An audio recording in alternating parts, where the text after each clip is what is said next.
What's up? What's up? What's up? Yo, yo, yo. What's up, you guys? We are the Denmarks. We help working professionals acquire their first deal, their first investment property in 93 days or less, using our proven funding strategies that eliminate the need for personal capital and reduce costly mistakes. Man, we've helped a lot of people. A lot of people think that it's all about the money. Like, I gotta have the money to get started, y'all. It's not about the money. It's y'all. not about We've the seen money. people with money fail in real estate. And you could take the total opposite. We've seen people without money succeed in real estate. Y'all, it's not about the money. It's all about the skills and the knowledge that it takes to be successful. Absolutely. So we're going to talk to you today. We're going to talk about the top questions that new real estate investors have before they get started. Like, these are some of the questions that it literally causes them to stop before taking action, before accomplishing their goals, before overcoming their fears. All right. So I want you guys to come on in the room. I want you to also share this live with someone that you know is on the fence, someone that has been thinking about it, putting it off and saying, oh, not right now, maybe next month, maybe next year. And I want you to tag them. All right. I want you to invite them to this live so that they can hear what you're hearing. All right. Before you get too far into your synchronically, all that good stuff you got going on, I said it right wrong. You did that. Say Absolutely. it right there. Say it right. Just before I get you started. You can't even say it. Synchronically. I can't now because you messed it up. I can't.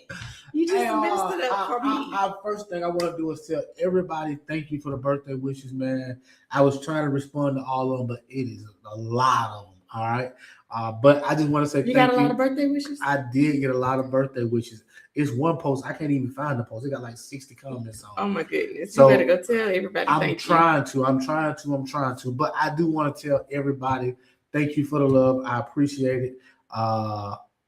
Last year we had a big thing for my birthday. We did. And this year felt a little funny. I didn't give nothing away.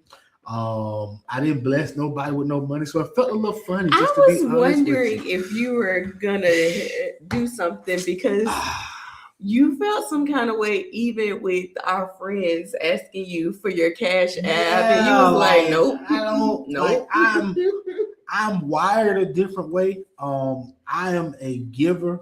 I do not accept well. So, like, yes, we had we celebrated my birthday at the property walkthrough, and they had a button for me to put on. And I was like, y'all saw me wearing the button. Bro, I can't put this button on. Like, because I put this button on, people want to put money on me.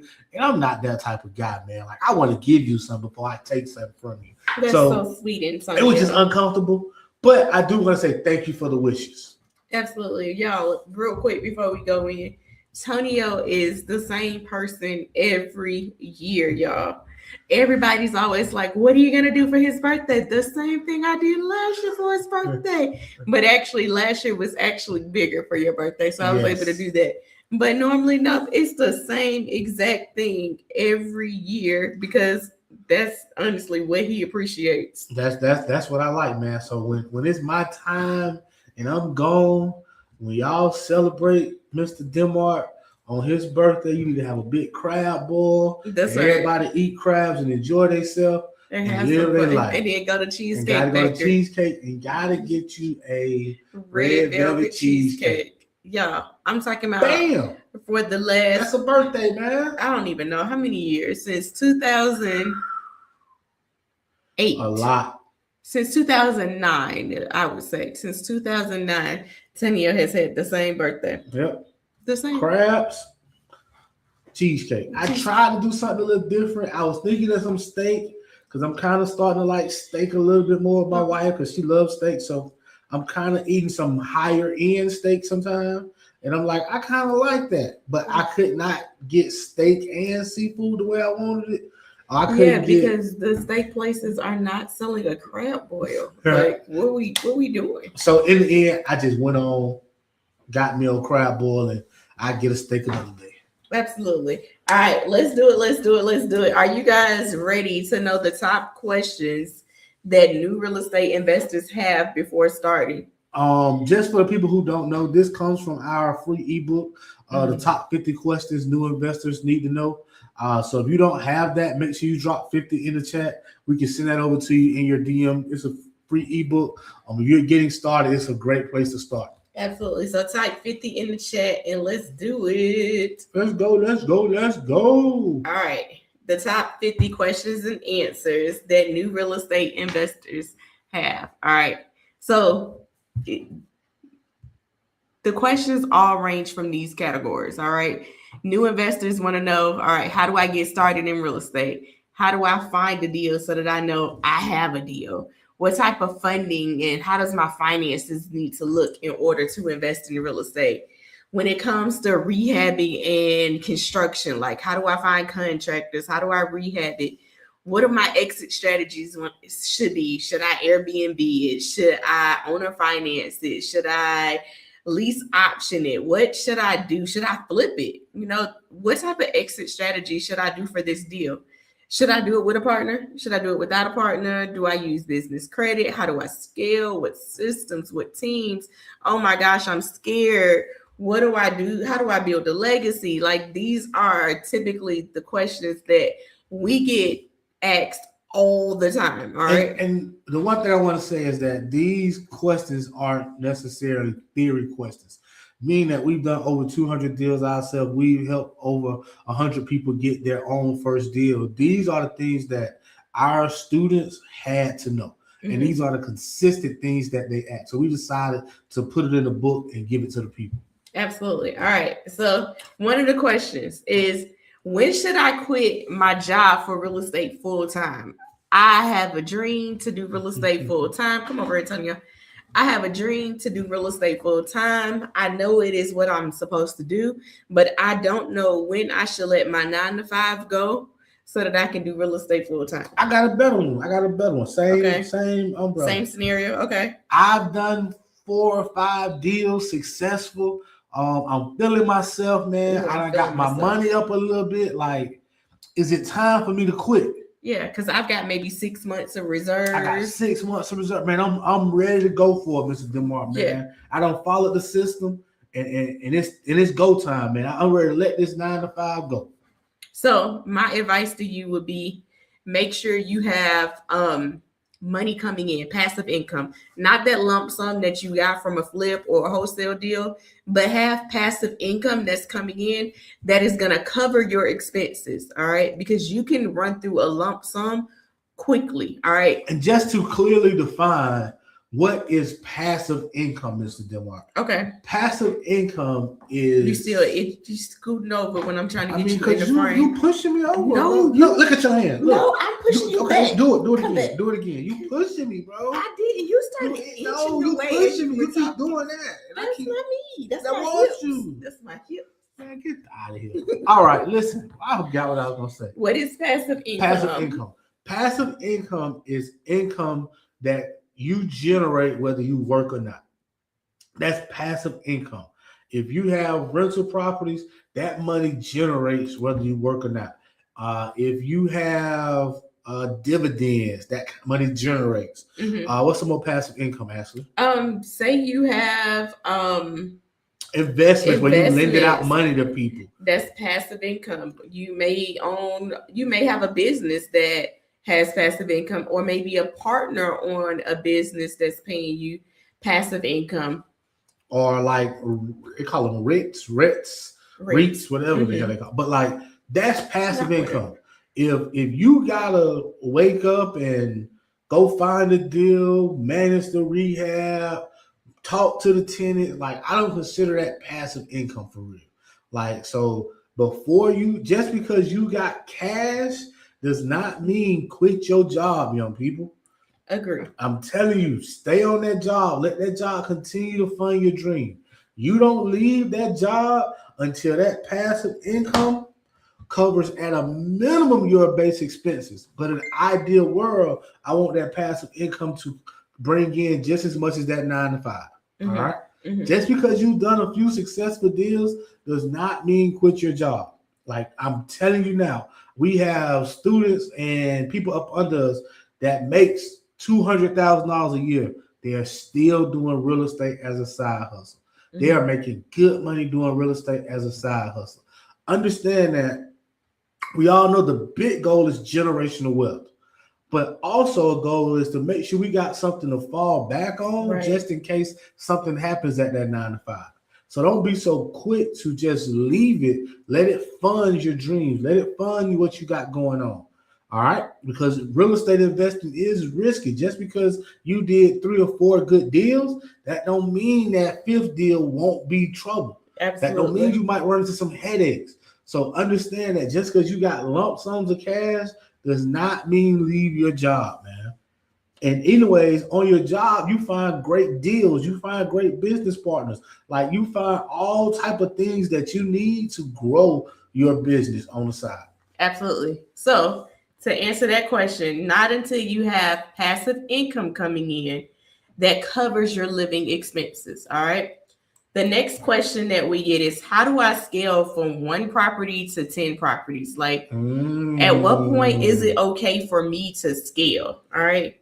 So it is okay for you to scale if you have these 3 areas in place. You have systems and processes in these 3 areas. When it comes to funding, you have a system for knowing what your funding is, acquiring the funding, having funding available, all right, to do the deals. The next one is system and processes for deal flow. Deals are coming into you. You're not having to go out and find the deals, but you have a deal flow that constantly comes in, that you're constantly analyzing, making offers, and getting them under contract. That's the deal flow. And you got processes and procedures for your rehabs. Mhm. That is probably one of the biggest ones because it's easy. It's easier to get funding lined up to where you got enough funding to do 10 deals. It's easy to get that deal flow going where you got enough deals coming in to do 10 deals. It is extremely difficult to get your systems and processes in line when it comes to the rehab part of it, because more than likely you need multiple crews to scale what you're doing. If you just got 1 crew, you cannot scale with 1 crew. You need to have 2 or 3 crews that you have worked with, not who you met at the store, not who say I can do this, but you actually done some deals with them. They've done some rehabs with you. At that point, I would consider you actually scaling. But if you just got 1 crew and there is no system, okay, Mr. DeMar, what's the system? The system is, what paint colors am I using? What flooring am I using? What knobs, hinges, faucets am I using? What light pack am I using? Is this all documented? Do they know exactly what I want? Do I got my contracts in line? Do I got all those things lined up? Yeah. Like ideally, you should have a rehab binder that is on your computer at all times where all you have to do is change the house and a few things, but everything else is going to look the same. So your colors are going to always be the same. And to some people, most newbies like, well, I want to add my own little twist to it. You can't do multiple adding your twist to every project, okay? You can't. But when you're scaling, you have to have a system, a repeatable process in place so that you're in and out. Because if you're adding your twist to it, then it takes longer. All right. You're going to see everything and you're customizing it. Customize means you don't know for sure what you're spending. All right. Customize also means that it's going to take longer. I want to know when I look at a house, this house is going to take me $40,000 for this rehab. It's going to take me $55,000 for this rehab. Point blank, period. All right. The way that I know that is because I have systems and processes in place where I already know these are my standard things that I'm going to do on every rehab. That's when you're ready to scale. Like I have seen people get started in real estate and especially people that join our program and they start really understanding funding. They start really understanding deals and like they get so excited and they want to do multiple deals at a time.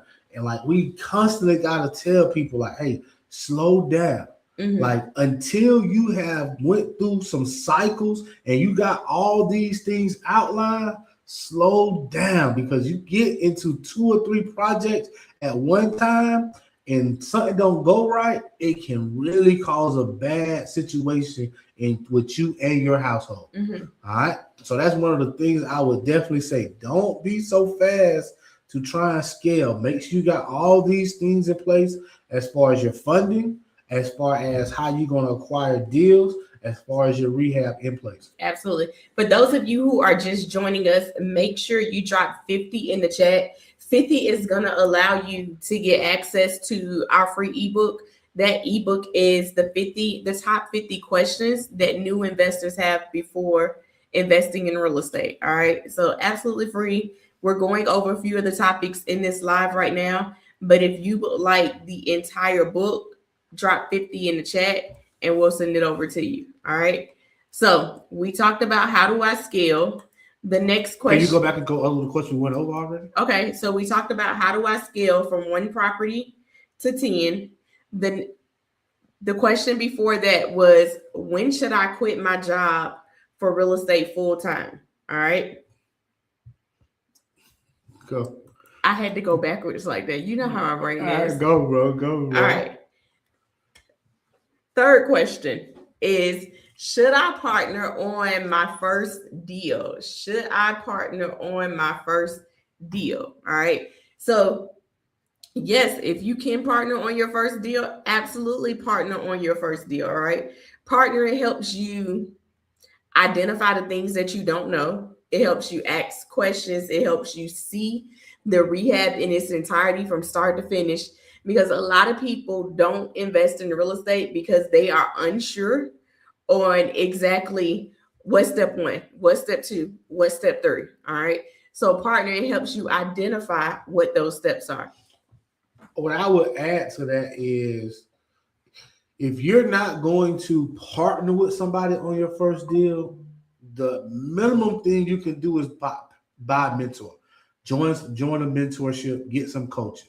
I'm telling you, people try to do real estate without any coaching or mentorship. It gets hard. Like I've had people in this office crying, I'm $100,000 in debt. Like, and they ain't even got no property no more. Like I just only tell you what I've seen. But do not try to do this stuff by yourself. You're going to pay for it one of two ways. You're going to pay for mentorship, or you're going to pay for it in experience. And a lot of times experience is a whole lot cheaper than paying for mentorship.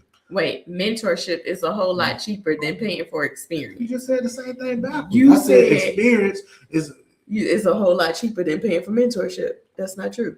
Mentorship is a whole lot cheaper than paying for experience. You're welcome. You're welcome. You said it right. You're welcome. All right. The thing that I will also say, if you are partnering with someone, make sure you're partnering with someone that has experience. All right. 1 to 10 deals does not mean they really have experience. All right. I would say after 10 deals, that's when they have experience. But most importantly, I don't want to partner with someone that has always got it right. All right. I want to partner with someone that has got it wrong too, and that has continued to go even though they got it wrong. All right. You got to get a little deeper, Ash. You got to get a little deeper. So sometimes you go through your first few deals and you get everything right. Like it feels good. You've done it good and it's exciting. And it's like, oh yeah, I got some traction and I got some experience. But then that 6th deal or that 4th, whatever that next deal could be the one that goes wrong. I want someone that has, when times got hard and it went wrong, it didn't force them to quit. They were able to still say, okay, I had to adjust. I may have taken that lesson, but I'm still pushing through. All right. You glazed over this, but I want to make sure I say it again. Just because they've done 1 or 2 deals don't make them experienced, y'all. I'm telling you, like I can only tell you from experience where somebody partnered with somebody who did 1 or 2 deals, and once they got into the project, they realized they didn't have no experience for real. That they had more experience than they did. They realized because they had just from education, they had more experience. Like they was asking him questions, and he looking at them like, I don't know that stuff. And it's like, bro, 1 or 2 deals does not make you have experience. All right. Yes, absolutely. All right. Any questions so far before I go into the next one? Any questions? Don't Drop it in forget, the chat. drop 50 if you want a copy of the ebook. Absolutely. If you want a copy of the ebook, drop 50 in the chat so that we can send you over the free ebook. All right. Let's go. Here's a question that we get, and it is, what is a lease option strategy? Because you hear owner finance, you hear subject to, you hear lease purchase, you hear lease option, you hear rent to own. Like, what is a lease option strategy? All right. So this strategy is near and dear to Antonio and myself heart. It is one of the two ways that one of the two steps in our ex-flipper process. There we go. One of the two steps in our ex-flipper process. And what a lease option is when you, as the owner, you control the property, all right? And while controlling it, the tenant buyer gives you a non-refundable option fee and you get cash flow while they're renting it out, all right? But the tenant buyer has the option at a specific date to be able to buy the property, all right? To be able to buy it. All right, hold up. My wife made stuff complicated. They don't have to buy, but you must sell. All right, so I'm gonna break that thing down just a little bit more. You better break it. Come on. A lease option is nothing but two separate contracts. All right. On one hand, you have a contract to where they are leasing the property. They are tenants, they are renters, they are paying rent. Okay. That's the first part of a lease option. Mm-hmm. The second part is they have an option to buy the property. Simple. Like a lot of times we do this when we lease cars. When you're leasing a car, that is a lease with an option to buy. Mm-hmm. It's the same concept in real estate. You are leasing this house with the option to buy it. All right. Now, are there a lot of details and intricacies in it? Yes. But on the surface, that's what it is. For understanding. And we buy properties on lease options and we sell properties on lease options. Mm-hmm. So we do both of them. Like some of our best deals have been when we acquired the property on a lease option and then sold it on a lease option. Done. So hell of a strategy. That's our baby. We love it. I got a replay training on lease options. If that's something you want, just drop lease option. I can send that to you, no charge. But it'll break it down a little bit more. It's not rent to own, kind of some other stuff that's in it. Mm-hmm. All right, so let's go backwards the way you like it. Okay. So the first question we answered was, when should I quit my job for real estate full time? All right. Question number 2 was, how do I scale from 1 property to 10? Question number 3 is, should I partner on my first deal? Question number 4 is, what's the lease option strategy? And question number 5, Tonya, you want to tell them question number 5? All right. The question is, what's the fastest way to get started right now? All right.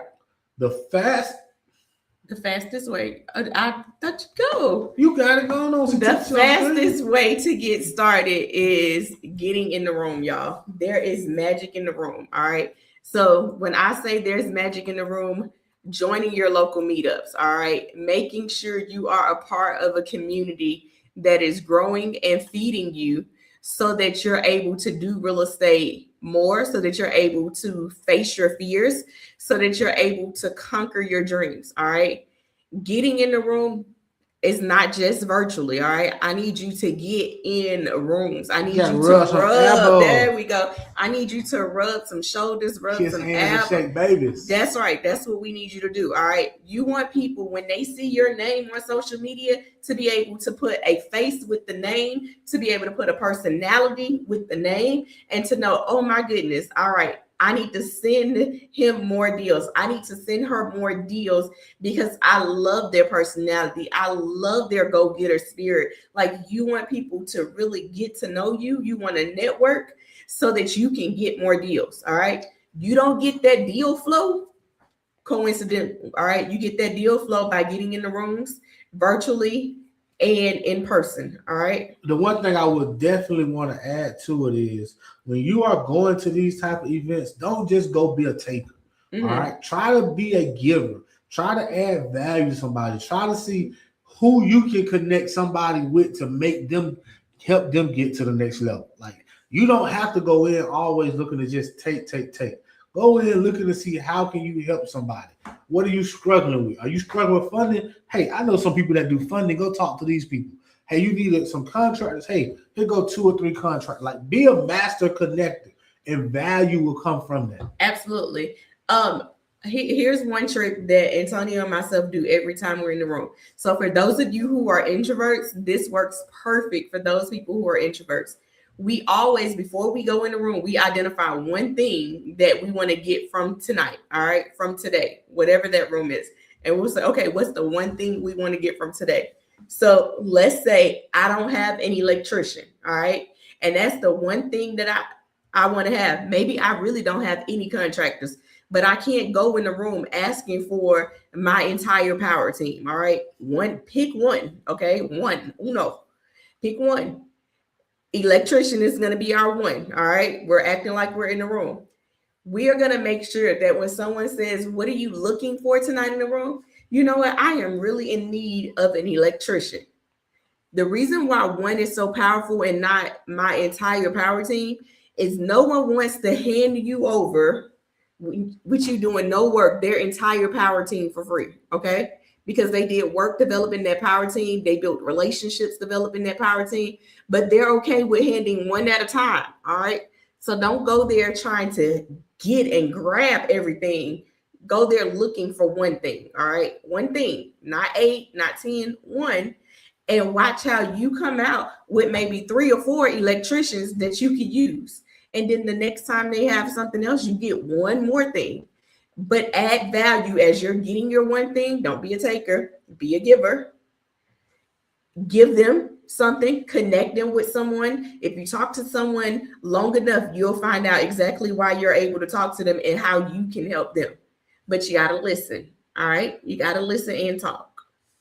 You want to add anything else? You got to listen and talk. You have to listen, then talk. Okay, all right. That's how you have to listen, then talk. Thank you. Nothing much, man. Hey, man, make sure y'all in the building.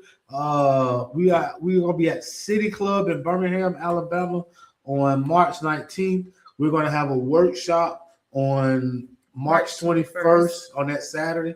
Paul is going to come show us how he did one commercial deal, and that made more money than 40 rental properties that he had.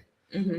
So, man, you got to come meet Paul, talk to Paul, man. He's a great guy. He's obviously a go-giver. So, man, come connect with him. We're going to be going over live calls on Saturday. We're going to be deep diving it. He's going to give us high level on Thursday, but on Friday, we go into details. So some questions on if this is for me and if I should even go to the event or even the 4-hour workshop. If you've been thinking about a way to build cash flow, you have been on the fence when it comes to investing in real estate, this is for you. All right. If you want to know how to get multiple doors, whether it is a triplex or up, this will be for you. All right. We're going to talk about how to acquire them, how to talk to the sellers to get them so that you're literally getting these deals so that you can retire that 9 to 5. You wanted to know, one of the questions is, when do I retire that 9 to 5? When you get this passive income up, all right? A nice 16 unit will probably do the trick. It will do the trick for a lot of people, all right? Or a nice commercial building downtown. Mm-hmm. He also talks about trailer parks a little bit. Did I say that right? Mobile homes. Mobile home parks a little bit. All that's cash flow. All that's commercial. All that creates wealth. Yeah. So I can't wait to see you. Make sure you mark your calendar. This event on Thursday, March 19th is absolutely free. Come in, come mix, come mingle, come meet your power team. All right. Make sure when you're doing it, you have that one thing that you need to get out the room, because there is magic in the room. All right. Until next time, I'll see you guys later. We love y'all. Peace.